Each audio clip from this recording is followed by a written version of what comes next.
ವರಮಹಾಲಕ್ಷ್ಮಿ ಶುಭಾಶಯಗಳು. ನಾನು ಇವತ್ತು ಏನು ತೋರ್ಸಕ್ಕೆ ಬಂದಿದ್ದೀನಿ ಅಂತಂದರೆ ನಮ್ಮ ಮನೇಲಿ ಹೆಂಗೆ ವರಮಹಾಲಕ್ಷ್ಮಿನ ಸೆಲೆಬ್ರೇಟ್ ಮಾಡ್ತಾರೆ ಅಂತ. ಬನ್ನಿ ನೋಡಿ.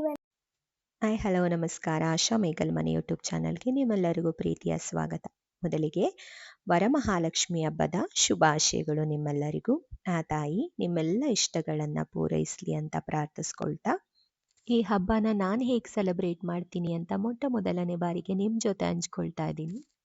ವಿಡಿಯೋನ ಎಲ್ಲೂ ಸ್ಕಿಪ್ ಮಾಡದೆ ಕೊನೆವರೆಗೂ ನೋಡಿ. ನನಗೆ ತಿಳಿದಷ್ಟು ಜ್ಞಾನದಲ್ಲಿ ಬಹಳ ವರ್ಷಗಳಿಂದ ನಾನು ಈ ಹಬ್ಬನ ಸೆಲೆಬ್ರೇಟ್ ಮಾಡ್ತಾ ಬರ್ತಾ ಇದ್ದೀನಿ. ಈ ಹಬ್ಬ ಅಂದರೆ ನನಗೊಂಥರ ಪ್ರೀತಿ. ತಾಯಿನ ಅಲಂಕರಿಸಿ ನಾವು ಅಲಂಕಾರ ಮಾಡಿಕೊಂಡು ಆಕೆನ ಕಣ್ ತುಂಬ್ಕೊಳ್ಳೋದಿದೆಯಲ್ಲ, ಇವತ್ತು ವರಮಹಾಲಕ್ಷ್ಮಿ ಹಬ್ಬದ ಒಂದು ಪುಟ್ಟ ಕಥೆಯನ್ನ ನಾನು ನಿಮ್ಮ ಜೊತೆ ಶೇರ್ ಮಾಡ್ತಾ ಇದ್ದೀನಿ.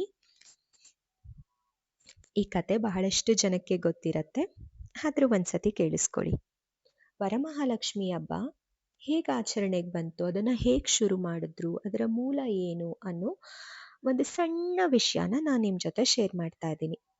ವರಮಹಾಲಕ್ಷ್ಮಿ ವ್ರತದ ಕಥೆಯನ್ನು ಶಿವನು ಪಾರ್ವತಿಗೆ ತಿಳಿಸಿದ ಪೌರಾಣಿಕ ಹಿನ್ನೆಲೆಯನ್ನ ಹೊಂದಿದೆ.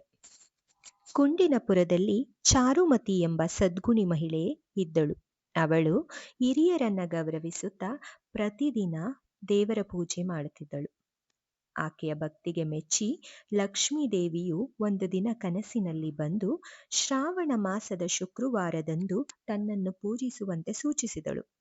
ಚಾರುಮತಿಯು ತನ್ನ ಸ್ನೇಹಿತರೊಂದಿಗೆ ಶ್ರಾವಣ ಮಾಸದ 2ನೆಯ ಶುಕ್ರವಾರದಂದು ಲಕ್ಷ್ಮಿಯನ್ನು ಪೂಜಿಸಿ ಅಪಾರ ಸಂಪತ್ತನ್ನು ಪಡೆದಳು.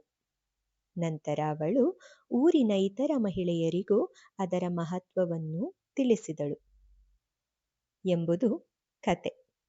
ಈ ವರಮಹಾಲಕ್ಷ್ಮಿ ಹಬ್ಬವನ್ನ ಆಚರಣೆ ಮಾಡುವುದರ ಮಹತ್ವವೇನು, ಅದನ್ನು ಯಾಕೆ ಆಚರಣೆ ಮಾಡಬೇಕು, ಅದರಿಂದ ನಮಗೆ ಏನು ಲಭಿಸುತ್ತೆ ಅನ್ನೋದನ್ನ ತಿಳ್ಕೊಳ್ಳೋಣ. ಈ ವ್ರತವನ್ನ ಮಾಡೋದ್ರಿಂದ ಮನೆಯಲ್ಲಿ ಸುಖ, ಶಾಂತಿ, ಸಂಪತ್ತು ಸಿಗತ್ತೆ ಅನ್ನೋ ನಂಬಿಕೆ ಇದೆ. ಹಾಗೇನೆ ಸ್ತ್ರೀಯರು ತಮ್ಮ ಕುಟುಂಬದ ಒಳಿತಿಗಾಗಿ, ಅಂದರೆ ತನ್ನ ಮನೆಯಲ್ಲಿರುವವರ ಆರೋಗ್ಯ, ಆಯಸ್ಸು, ಅಭಿವೃದ್ಧಿಗಾಗಿ ಕೂಡ ಈ ಹಬ್ಬವನ್ನು ಆಚರಿಸುತ್ತಾರೆ. ಭಕ್ತಿಯಿಂದ ಪೂಜಿಸುವವರಿಗೆ ತಾಯಿ ಲಕ್ಷ್ಮೀ ದೇವಿಯು ಇಷ್ಟಾರ್ಥಗಳನ್ನು ನೆರವೇರಿಸಿ ಆಶೀರ್ವಾದ ಮಾಡುವಳು ಎಂಬ ನಂಬಿಕೆ ಇದೆ. ಹಾಗಾಗಿ ಪ್ರತಿ ವರ್ಷ ಶ್ರಾವಣ ಮಾಸದ ಶುಕ್ರವಾರದಂದು ನಾವು ಈ ಹಬ್ಬನ ಆಚರಣೆ ಮಾಡ್ತೀವಿ. ಇಷ್ಟು ವರ್ಷ ನಾನು ಮೈಸೂರಲ್ಲಿ ಹಬ್ಬನ ಸೆಲೆಬ್ರೇಟ್ ಮಾಡ್ತಾ ಇದ್ದೆ. ಎಲ್ಲರ ಮನೆಗೆ ಕುಂಕುಮಕ್ಕೆ ಹೋಗೋದು, ಎಲ್ಲರೂ ನಮ್ಮ ಮನೆಗೆ ಬರೋದು, ಅದು ಒಂಥರ ಖುಷಿ ಅನ್ನಿಸ್ತಾ ಇತ್ತು. ಆದರೆ ಮೊದಲನೇ ಸತಿ ಬೆಂಗಳೂರಿಗೆ ಬಂದಮೇಲೆ ಈ ಹಬ್ಬನ ಆಚರಣೆ ಮಾಡ್ತಾ ಇದ್ದೀನಿ. ಆದರೆ ಇವಾಗ ನಾನು ನನ್ನ ಮಗಳು, ಏನೇ ಆಗಲಿ ನನ್ನ ಮಗಳಿದ್ಲು, ಎಲ್ಲ ಫ್ರೆಂಡ್ಗಿಂತ ಜಾಸ್ತಿ ಅವಳು ನನಗೆ. ಅವಳು ಕೂಡ ನನ್ನ ಜೊತೆ ಸೇರಿಕೊಂಡು ನಾನು ಮಾಡಿರೋ ಎಲ್ಲ ಪೂಜೆನ ಮಾಡಿದ್ಲು. ಇದಾಗಿತ್ತು ನನ್ನ ವರಮಹಾಲಕ್ಷ್ಮಿ ಹಬ್ಬದ ಒಂದು ಸಿಂಪಲ್ ಪರಿಚಯ.